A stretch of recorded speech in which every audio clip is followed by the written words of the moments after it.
Okay, so we are going to head to IKEA, see what's new and fresh in the store, see if there's anything we can do an IKEA hack on. It's about an hour away, so let's get on the road.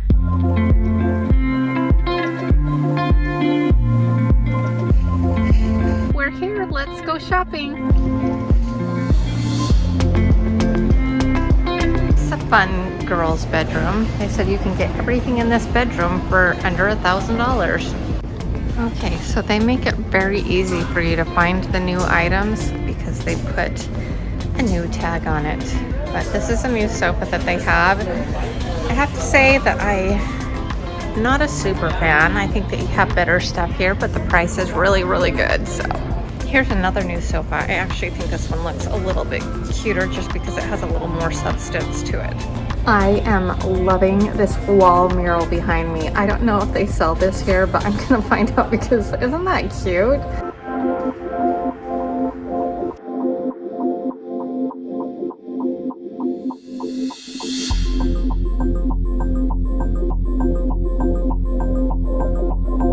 This kind of reminds me of the size of my first kitchen when I was newlywed. It's so tiny. This is actually one of my favorite lines. For some reason, I think that this is really comfortable and I really like the lines of it, even though it's not new.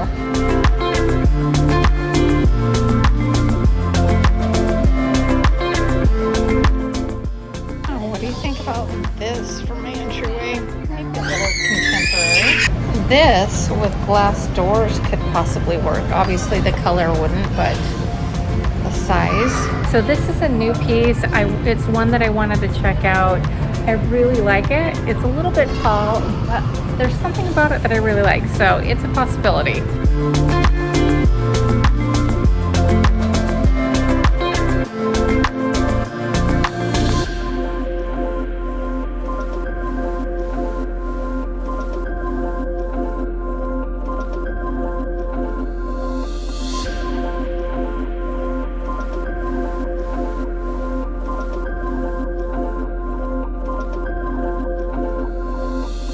Look how cute this space is.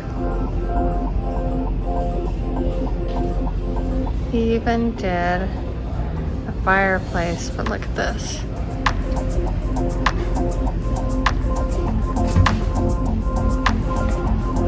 They did it on the other side with the bathroom. How cute is this? So these are not marked new. I'm pretty sure they're new. I haven't seen them. And this look is really popular right now. And they also have it over here. And then it looks like you can get the attachments that go on, the decorative pieces.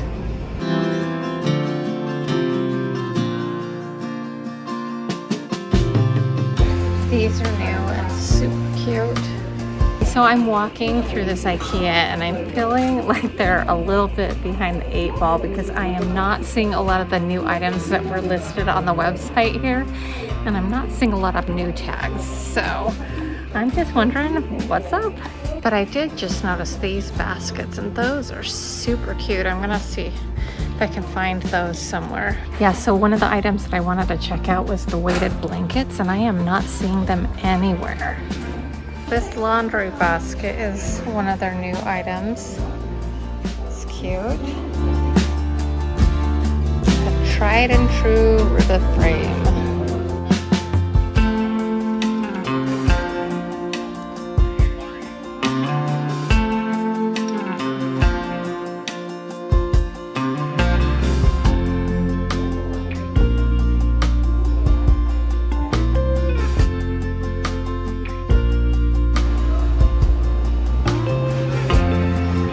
Done shopping, and my intent coming here was to see all of the new items for spring 2022 that IKEA had to offer and look for an entry table for my entryway, and on both fronts it was kind of so My store let me down on the new items, and nothing was jiving as far as an entry table with what they had in stock that I liked better than what I already have, even though what I have right now is a little bit too small and I'm looking for something a little bit more substantial. So I held off on that, but I did find some fun stuff to do, some easy DIY IKEA hacks with you. So let's get back to my studio and get hacking. Okay, so we are back from our IKEA shopping trip. Before I get into all of my hacks, I just want to tell you that even if you don't have an IKEA store near you, almost all of these, if not all of them, can be done with items that you can find locally in your store. So keep watching if you don't have an IKEA store, because I think that you'll find that the design ideas and principles are easily transferable. Now for my first two hacks, I'm going to be using this cylinder vase set that I got at IKEA, and I'm going to start with the larger one. Now, in my last IKEA hack episode, I mentioned that I had a fail and that I was going to redo that on this episode. So we're just going to get this one done right out of the gate, and I'm going to tell you what happened kind of during the instruction. So we are going to take this larger vase, and I created a stencil on my Cricut machine and cut that out. Now, if you don't have a Cricut machine, hang on, I've got some alternative ideas for you. But I really liked this Damask pattern. I thought it was really pretty and feminine, and I thought it would look really cool frosted. I'll get to my issues in just a second, but first we gotta weed out all of the excess of what we plan to not use. And let me tell you, this was a little bit tedious. You know, I do enjoy weeding, but when it gets really teeny tiny like this, it does get a little tedious. So this might be something good to do while you watch a show or something. Watch this show and weed your Cricut projects. There's your solution. Once it was all weeded, I put on my transfer tape. Now, one of my little issues that I have had with this new matless vinyl that I can use on the Cricut machine is that it doesn't want to peel back very easily from the backing. So I'm hoping it's something that Cricut is working on a little bit, because it does make it a little tricky getting it all onto the transfer tape. And so if you've got some helpful advice for me on that, I would be very grateful. I've tried a whole bunch of different types of transfer tape, and I haven't seen a huge difference. So once we get that all on, I wrapped the entire thing around our vase. And let me just tell you, this was not perfect execution. The first time around, what I did at this point was take my Armor Etch Cream and tried etching the glass. Did you know that all glass does not etch? I didn't. So the only thing that I can think of is that they put some kind of plastic coating on the exterior of the glass, because I left the etching cream on there for between 15 and 20 minutes, which is ample time to etch glass, and nothing happened. So all of that initial work was all for naught, because it literally looked basically the same. If you were looking close at it, you could kind of see the outline of all of the pattern. You would have to be looking close. And so that was an absolute fail and disappointment. Now, this is my preference to do the etching cream because it's a little bit more sturdy than my solution. So what my solution is I had to repeat all of that again. That's why I didn't include it in the last time around. But I knew that this would look beautiful, so I went ahead and got some spray on frosted glass effect. This one's by Krylon, and all I did is take it outside, flip the glass base over, and spray 2 generous coats and let it fully dry.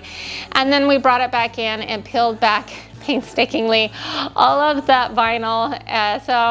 This was a very easy process. I'm gonna be honest with you. It wasn't like that it was difficult. It was just a little bit time consuming, but the end result on this was just beautiful. It's so feminine, it's beautiful, it's pretty. It looks so good with some flowers in it, or you could use it as a hurricane for a candle and use it as like a luminaire. And so it's just beautiful. And even though my execution was not super flawless as far as applying the stencil, it was a little bit of a mess. This is very, very forgiving. And honestly, you wouldn't even know, even if you're looking close, you really don't even know what you're looking at, because overall it looks really good. Now, if you don't have a Cricut machine, you could use a piece of lace or something like that to kind of do the same effect. Just wrap lace around it and then use your spray on frosting. Or if you're lucky enough to use a real glass vase, I would highly recommend using the Armor Etch cream and etching it into the glass, because the difference is with the Armor Etch cream is you can easily wash it with soap and water and have no problem. This frosting spray can scratch off, and so it's not as durable, but it's still a beautiful look. Which brings me to my number 2 one, which is kind of the same thing, but in this one, I just spaced out some blue painter's tape and rotated it to create stripes, just kind of wrapping it all the way around.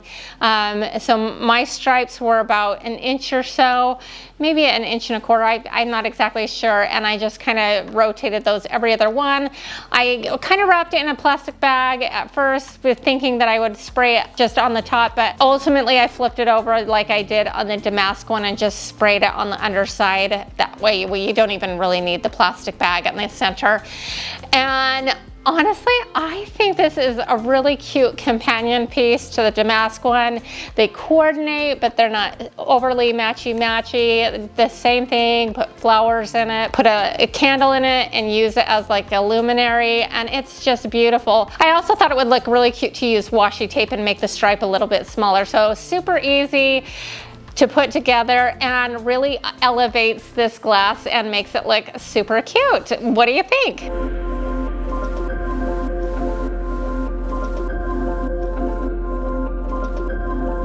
For my next project, it might be my favorite hack of all of them today. It is super cute. We are going to be making a purse out of this pillow cover. When I saw it, I thought it was a really nice woven pattern. I liked the colors. I didn't know exactly what I was going to do with it initially, but very quickly I kind of decided on a purse. The first thing that we did is snip off all of those tassels. As cute as they are, I'm going to save them for another project because they're just not going to work with the purse that I'm creating, but they're very cute tassels, and I'm going to hang on to them for something else in the future. And then what I did is I folded it in half to just kind of see how the purse would shape out, and I decided it was going to be a little too long and skinny. What I ended up doing is cutting off half of that aqua stripe that was a little bit fatter right down the middle, and just cut that off and set that aside.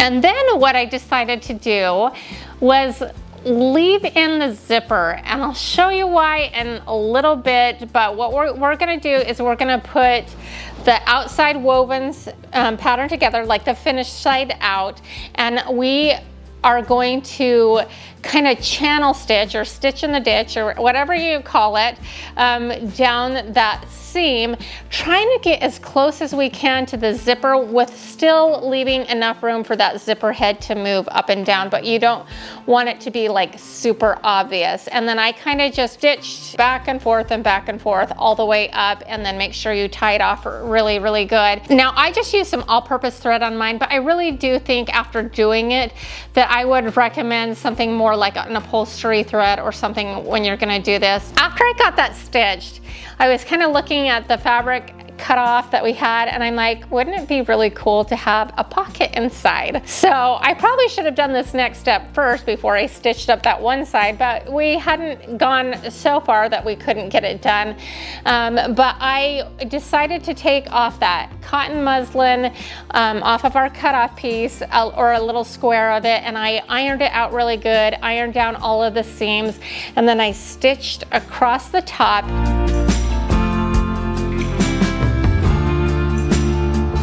And then I pinned it to our inner lining, and I made sure to separate it from the finished side because we didn't want the stitches to kind of show through on the front. We wanted this to be hidden, so I kind of lifted it up, slipped it onto my sewing machine, and stitched around the 3 sides. Now this, like I said, this would have been so much easier to do prior to stitching up that side, so if you decide to repeat this, do that first. It will be a little bit easier. Now with the pocket in, we are going to flip right sides together, which is the finished side in, and we are going to stitch up the other side. And I decided to do it with a sewing machine because the sewing machine honestly is going to give us the strongest hold. I am such a huge advocate for sewing. It is not as hard as you think. It's becoming a lost art, but it is such a good skill to have. And I've been sewing since I was like 8 years old, and so I've got a lot of experience sewing, but these are really easy, simple beginner projects that you can totally do. I don't have a fancy sewing machine. This Brother machine is very affordable, entry level, and it is a very reliable machine. I'll link it in the description box if you're interested. This is my second version of this machine that I've owned just because it's such a quality stitch. So once we've stitched down that side, I also did a zigzag on the edge because this fabric really wanted to fray and I wanted to prevent that from happening. So I made sure I finished out the edges with a zigzag stitch. So to finish off this purse, we needed to put some hooks on in the corners for that strap to connect to, and I'm excited about the strap, so hang with me on that because I cannot wait to tell you about that. But I just took some twine because I needed it to be really sturdy because it will be supporting some weight. And so I took some twine and stitched these hooks on. I think that they were meant for purse straps, but I don't know if I got the right thing. I feel like they were too wide to go the one direction, so I flipped them vertical and stitched that into place with using this twine. While I was at it, I actually shoved the needle through to the other side and kind of reinforced that upper side that we hadn't stitched with the zipper side with the all-purpose thread. I used that durable twine to kind of really tighten that up. And it was almost a perfect match. It blended in really well, so I just kind of sturdied that up. And then of course we repeated this process on the other side, so we had 2 hooks. Then I wanted to add some magnetic snaps, so I found center and did about a pinky width from the top, very technical, and stitched that into place by hand and then I made sure to knot it, and I just cut off the twine in all of those cases and kind of double, triple, and maybe even quadruple knotted just so that everything was on there very secure. So with the purse complete, now it's time to really talk about the strap. And I've just been really digging these guitar straps that I've been seeing on purses. A lot of times there's like a fun print, something different. And so I decided to kind of do something like that. A lot of those guitar straps are adjustable. The one we're making is not, but it's gonna be hopefully just as cute. Now I had a couple of fabrics on hand, some just heavier weight decorator fabric, but you could use any kind of fabric you want. And that's kind of the fun thing, is you can have a lot of fun and really customize and personalize this for your taste and your style. So I had these 2 fabrics left over from couch pillows in my living room, and I thought that they would be really cute to match this kind of aqua and cream fabric. I kept going back and forth and ultimately I decided to make it in both colors, which is kind of the fun thing with a purse like this, is that you could definitely, you know, have several straps that you could switch it out depending on what your outfit is. So it was kind of fun. So the first thing you're going to do is cut the length that you want. I made mine 42 inches by 5.5 inches, and the most important thing is that 5.5 inches. As far as the length, you can kind of take a tape measure and measure it to the height that you want. I'm 5'2", and the purse ended up hitting me right about my waist hip area, and so I could have gone a little bit shorter, you know, and it's kind of like a messenger style. It goes across body. Just adjust the strap to how you want it. So once we have our pieces cut out, we take it to iron and get it really nice and pressed out, and then you're going to fold it in half and press a nice crease in that. And then you're going to take the edges and fold them in and make quarters, if that makes sense, because we're going to kind of fold it in on itself. And so you press that and then you fold it all over and press the whole thing down. I hope that made sense, and if it doesn't, hopefully the B-roll will kind of show you what I'm doing here. Once that's well pressed, we're going to take it to our sewing machine and zigzag the edges on both sides, and then we're going to straight stitch down both sides to create a really nice finished look, but also to close that one seam on the one side.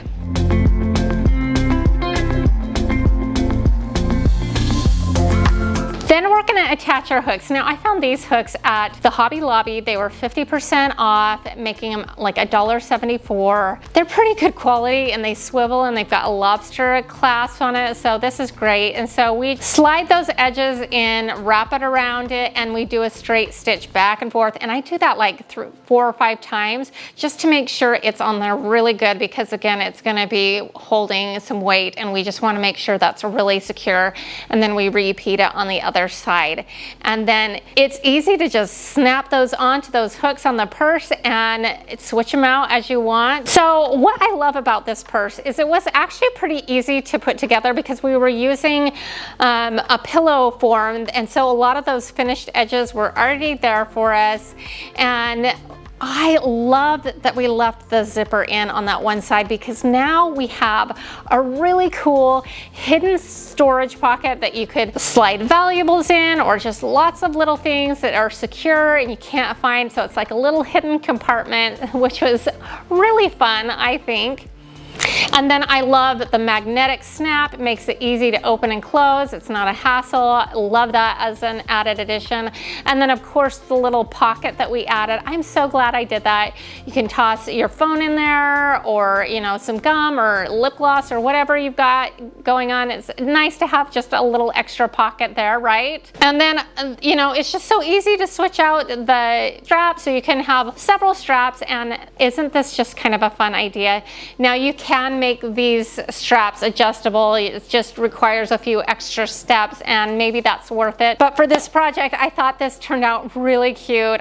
You'll have to let me know which version of the strap you like better, if you like the floral-y one, or if you like the more kind of ikat tribal looking one. I like them both, but I'm kind of leaning towards more of the ikat, so you'll have to let me know what your favorite is in the comments below. Have you ever heard of pink depression glass? This beautiful cake plate belonged to my great-grandmother. It was given to my mother and she gave it to me. This was a very popular glassware in the 1930s, and now it's kind of seeing a resurgent now. So when I saw this beautiful kind of scalloped edge plate at IKEA, I knew I wanted to do something with it almost immediately, but I thought it would be kind of fun to create something to go along with this one. So I took this big platter and I wanted to make another cake plate or pedestal based item. You're gonna see a common theme going through these next few DIYs, because we're gonna be using a lot of this epoxy kit. So what I decided to do is I looked at all of my options. I looked at the one from IKEA. I got a couple other, like I had mentioned, from Hobby Lobby. And ultimately I decided on this kind of smaller kind of cake plate that I got from Hobby Lobby, and that I thought that by combining the two of them together would create this beautiful addition to my pink glassware. So all I did to do this is I took this epoxy kit that I got at the Dollar Tree for $1.25, and you cut off the tips and then you kind of snip it apart, and then you squeeze this epoxy out, the 2-part epoxy, and you mix it up with like a popsicle stick or something like that. And then I very carefully went around the edges of this smaller cake plate, and then I attached it to our larger pink dish that we got from IKEA, and then you let it set. It actually sets up kind of quick, but just to be sure, I would let it set up 12 hours just before you start to use it or anything like that. But you'll notice that when working with this epoxy that it does start to set up rather quickly, so just know that going into it. But in the end, look at this. So we had like a plain but cute with the scalloped edging dish before, but the two of them combined together look super cute, and it looks adorable like it was meant to be. And then I can stack them together and make kind of like a tiered tray, and you could display confections, your treats, or you could do decor in them, or you can kind of do a combination of them. But I really love this, and all it was combining two different things together to create and elevate this piece even more. And how easy was that? Seriously, super easy. So our next super easy IKEA hack is a black Cloche. I found this one, and true to their style of IKEA, things are a little bit more simplistic and streamlined, but maybe you want to elevate it and make it a little bit fancier, and that's what we're going to do on this one with a couple of really easy ideas. Similar to our pink cake plate, what we are going to do is add a pedestal base to this. Now, I had this white cupcake stand that I picked up from Hobby Lobby, and I just took it outside and spray painted it in a couple of coats of flat black spray paint and let that fully dry. It matched up the black cloche already very well. And then I also had this kind of black finial left over from another project, and it was just in my stash waiting to be used. But you could use like a flat black decorative knob that you could use on your kitchen cabinet, so you could use what you've got or what you would like on this front. And all we're going to do is take some of that epoxy that I got from the Dollar Tree, mix it together, and very generously but not over the top, put that on the pedestal base and put that in the center and let that dry. And we did the same exact thing on the top with the finial, trying to get that center spot. And you could use this for seasonal decor, treats, however you want to style it. But this is just a super easy way to elevate it, and it no longer looks like it's from IKEA. And that could be a good thing or a bad thing depending on what your style is. But this is very transferable to what your style is, and I like the flexibility in that. For our next hack, I found another cloche, and this time it was a little bit bigger, a little grander, and it was gold, and I knew I wanted to elevate that. I had this crystal knob in my stash. It was just kind of like a random one that was extra from, you know, when you buy a pack and there's too many, it was one left over. And it was silver, and the base of this was gold, and so I decided to spray paint it gold. So first I wrapped the crystal knob in some painter's tape, and then I took it outside to spray it in my favorite 18 karat gold spray paint. I usually pick this up at Hobby Lobby or Michael's or something like that. And it's just a beautiful gold color. I noticed that the gold wasn't an exact match. So I went ahead and spray painted the base again, even though it was already gold. I just did a light dusting so that it would coordinate, and that it probably would have been fine. I was probably being fussy. It was not a big deal. But I went ahead and matched those up. And then it's the same process as the one that we just did, mixing up the epoxy and putting it on the candle base, attaching that. And then we did the same thing with the crystal knob on top and let that dry. And it, like I said, it does set up pretty quickly, but I wouldn't try to handle it or like lift it by the knob for at least 12 hours after the fact. I just don't want to chance it. But I think that this is so cute. I love it. You can put whatever decor. This would be really good place to put seasonal decor, everyday decor, easy to switch out, super fun, super cute, and I hope you like it.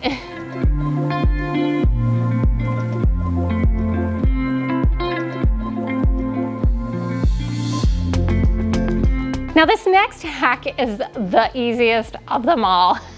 And it's simply taking one of the Ribba frames, and these frames are really affordable, very good quality, especially for how like substantial these frames are. They're kind of thicker, they're kind of nice, very affordable. So what I thought is this would be a really good opportunity to create like a whiteboard that's customized to whatever look you want. So all I did was remove out the backing and take everything out. I set aside the matte just because I didn't want like the variation in texture, and I set that aside because it is a nice matte and it's included and it fits great. So, you know, if we decide to use this for something else, we want to keep that. And then there was like a little something on the plastic. It's not actually glass, it's like acrylic type of product, and they had like a stamp on it, so I just took some rubbing alcohol and removed that, and that was fine.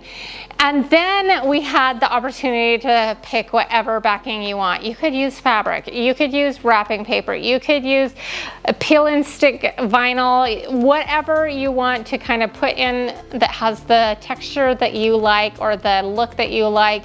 In my case, I just used this wrapping paper that I picked up from Home Goods recently, and it's kind of like in a really pretty rose gold, and I just traced it out and cut it out to fit. Here's a little hack for you, because if you're like me, I was not meant to be a school teacher or anything. I don't know, maybe I'm just being a little critical of myself, but my handwriting is never good. So here's a little hack for you if you don't have good handwriting, and this would actually be a really good idea for like if you wanted to do some crafting projects and you don't have like a Cricut machine either, is I printed out what I wanted it to say on the whiteboard, and then I traced it with my glass pen, which I really liked. You can use dry erase markers, but these glass markers are so cool. They have like a prettier sheen to them, and they're more like paint. And I just traced what I wanted it to say with the glass over the top, kind of like put it on the top, and it worked out really good. And so then we put it all back together, and you have a whiteboard now. You don't have to go to the extent of tracing what you need. The idea of this is just to be a functional piece for you that you can write little quick shopping lists or whatnot, but customized to your decor, your look, and what you like. So I hope that that is like helpful to you. You know, you can get a frame anywhere. It doesn't have to be this Ribba frame from IKEA. You can go get a frame from Walmart and do the same idea.